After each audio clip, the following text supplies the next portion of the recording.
Chapter 5. Welcome to my parlor. I prepared for my meeting with a long bath and made myself a bit more presentable than I normally looked. That is to say, I wore an outfit most ladies would never dare to dream of wearing. Pants and polished boots, a well-tailored blouse, and my finest coat. I had considered wearing a dress while in the capital, but King Robert had put a quick stop to that when he saw me in one and cried out, "Sharks shouldn't dress as minnows." After that, I dressed as I would on the Iron Island. I stood out, not just because of my height, but also because of the way I dressed. Alan and Tommen escorted me through the halls of the Red Keep to Varys's small estate within the keep's walls. I noticed the echoes of tiny footsteps that would skitter away the closer we got to the estate. No doubt the children Varys liked to refer to as his little birds, running off to tell their master of our arrival. Sure enough, as soon as we approached the door to his quarters, it swung open, as there he was smiling politely. He was shorter than average, though still a foot taller than me, pale, with large, expressive eyes. His perfume overwhelmed the senses immediately, and I was thankful that I wasn't as sensitive to scents as I had been in my first life, or I would have been coughing up a storm. He was dressed in luxurious robes, made from exotic materials, and covered in elaborate patterns. His smile was genuine, but the mirth in his eyes hid a piercing curiosity that demanded to be satisfied. He feigned surprise when he saw us at the door and immediately dipped into a low bow. "My dear Lady Greyjoy, I hadn't expected you to be so punctual. It's quite refreshing to have guests who show up at the designated time." I smiled and dipped into a curtsy, though the sight must have been amusing since I was dressed less like a lady and more like a sailor. "The tide waits for no man, Lord Varys." "No, indeed it does not," he tittered with amusement. He stepped aside and motioned for us to enter. "Won't you please come in?" I nodded and stepped inside with Alan and Tommen in tow. Varys led us through his chambers to a balcony that overlooked the city of King's Landing. It was covered by sheer silk curtains and had a table set with all manner of food and drink. Ever the gentleman, he pulled out one of the chairs and then pushed it in as I sat down. I couldn't help but notice that the chair was new. The varnish was smooth, and the artistic carvings, which I noted were mostly sailing motifs with krakens, didn't have a single nick in them. The cushions tacked onto the chair felt like they'd never even held weight before, and were made from black and gold cloths, the colors of House Greyjoy. A little smirk played at the edge of my lips.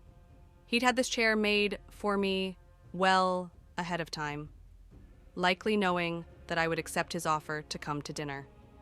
Varys turned to Alan and Tommen, his voice soft and pleasant.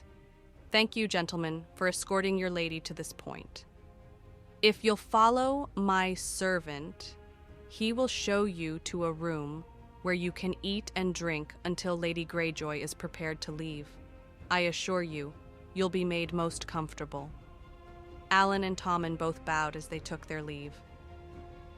"You men surprise me, Lady Greyjoy," Varys said as he poured a glass of wine for me. "Oh?" I replied as I took the glass and swirled the contents inside, taking a quick whiff to catch and appreciate its scent. "How so?" Varys poured himself a glass of wine and then took a seat. I excused them and didn't utter a word of protest. They didn't insist on staying close in case something should happen, nor did they hesitate to leave you alone with someone who might attempt to overpower you. I chuckled and sipped the wine, humming in appreciation. "Dornish sweet wine. Oh, this is my favorite." Varys let out an amused hum. "Yes, I believe I heard that somewhere." I snickered, knowing he'd likely scoured his contacts for information about me, while I'd been out in the wide world during Robert's rebellion. I motioned behind us. "My men know you're no threat to me. Not physically, in any case. Physical confrontation isn't how you handle things, and since you're not a trained knight or an experienced fighter, I'd have to be several cups deep for you to get the drop on me." I reached over the table to grab a piece of cheese and scarfed it down, showing him that I wasn't afraid of being poisoned by him either. "Besides, I'm sure you didn't invite me here to kill me. Robert's not the sharpest blade in the armory, but even he would figure out Who had a hand in my death, if I died so recently after meeting with you? Varys seemed rather amused at my jab at Robert. That is a bold way to speak about your king, my lady. Robert would agree, I chuckled. If you put him on the battlefield, he'll show himself to be a genius in combat. But you can't swing a hammer at a famine, or outflank an outbreak of disease. Robert is a good man, but I'm afraid he'll prove to be a poor king. Your pessimism seems to outshine my skepticism, Varys mused. Are you suggesting that Robert will be a poor king? I swirled the wine in my glass, thinking about how best to answer that question. After taking a sip, I smiled softly. The realm will remain at peace with Robert on the throne. However, he was never meant to lead the country. He has no mind for it. He'll let the small council run the kingdom for him, but he'll run the country into tremendous debt with his tourneys. Some would argue that debt is preferable to war, Varys said in a tone that, to others, might seem compliant. I understood that he was prodding for responses. He was trying to get to know me by allowing me to volunteer my opinions. Those people will say that until there is a war, and the crown has to bow to whoever has the biggest coin, I countered. Don't misunderstand me, I much prefer peace to war, but I would rather wrangle the snakes of the court than the money counters of the Iron Bank. Peace can be maintained through better methods apart from tourneys and marriages. Varys hummed with curiosity and intrigue. Such as? Improving the lives of the common folk is key, I replied after sipping my win. Improve their quality of life by my making roads more accessible, encouraging their work through tax relief, establish methods for them to rise in station among their peers by establishing more localized governance and focusing on technological advances to make their work easier. Just to start. There was a change in Varys' demeanor, a spark of interest that he expertly smoothed over, as an amused but doubtful expression that was meant to suggest he didn't quite believe me. I doubt very much that the nobles would appreciate the small folk gaining more power and influence. The only nobles who wouldn't appreciate improving the lives of the people they rule over are those who should not be nobles, I stated firmly.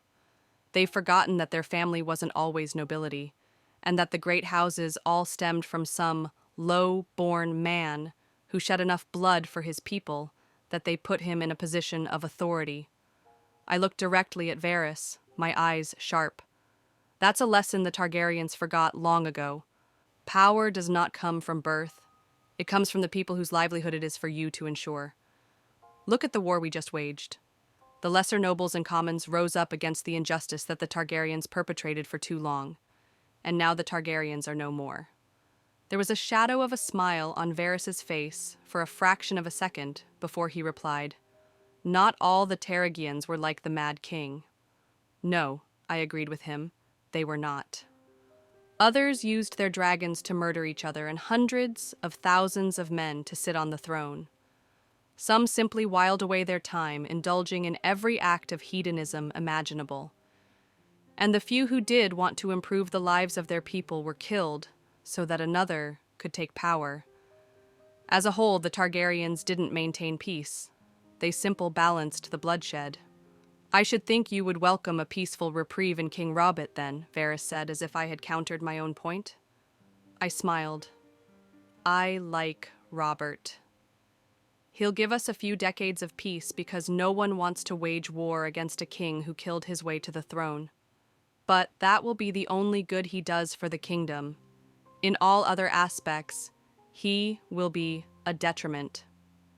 And yet, you were instrumental in bringing him to power, Varys accused me in his silky conversational tone. If you knew he would be such an issue, why aid him in his rise? I chuckled softly and held out my glass so that Varys could refill it. It was an interesting dichotomy where he had servants around but preferred to serve his guest himself. He poured the wine with an accommodating smile. That's what I noticed the most about the spider. He served genuinely.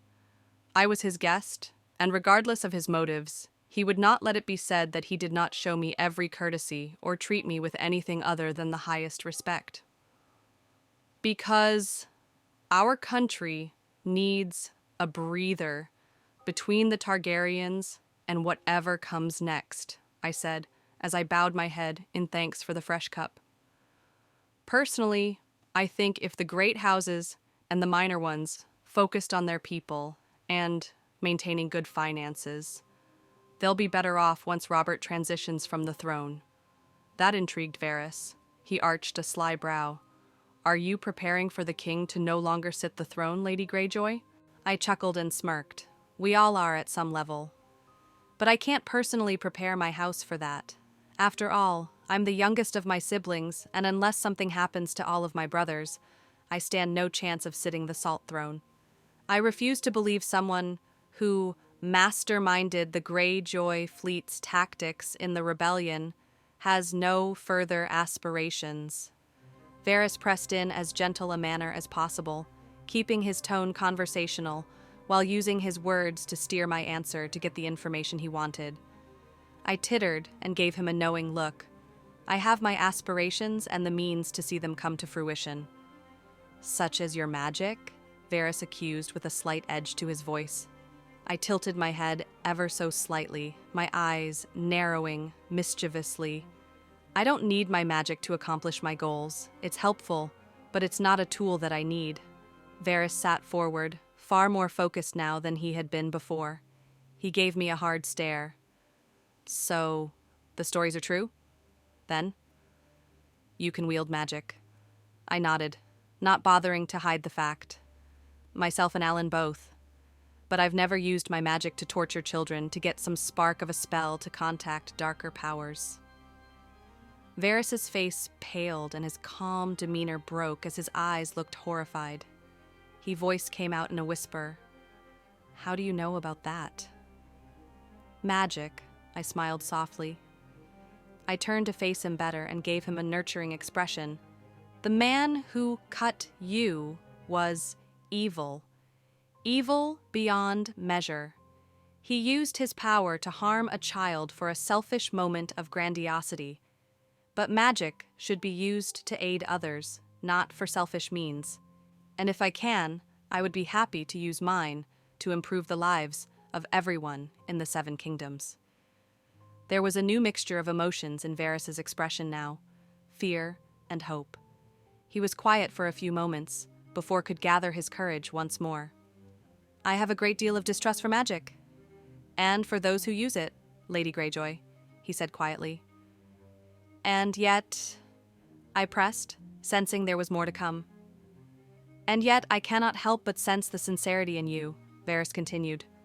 From the reforms I understand you have been the center of on your island, to the way you speak about the good of the common folk, you are beginning to convince me that you have the kingdom's best interest in mind.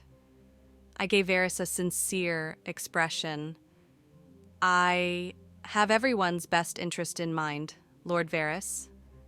Varys seemed genuinely convinced by my words and tone, leaning in subtly. I must admit that you have my interest. Tell me of your aspirations, Lady Greyjoy. I chuckled, softly. My aspirations are nothing short of 7 thriving kingdoms where everyone can live happier, longer, more peaceful lives. Those are idyllic and grand aspirations for some not sitting the Iron Throne.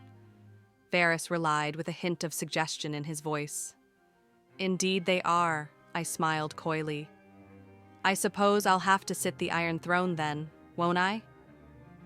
There was no way for me to tell if Varys's mood became dark when I admitted my ambition, or if he had steeled himself against the weight of it. In my first reincarnation, I had grown up in the cutthroat world of dwarven politics, and had learned to see the truth behind the mask people put on while speaking to me. To say that Varys was unscrutable was more of a compliment than he would believe if I told him.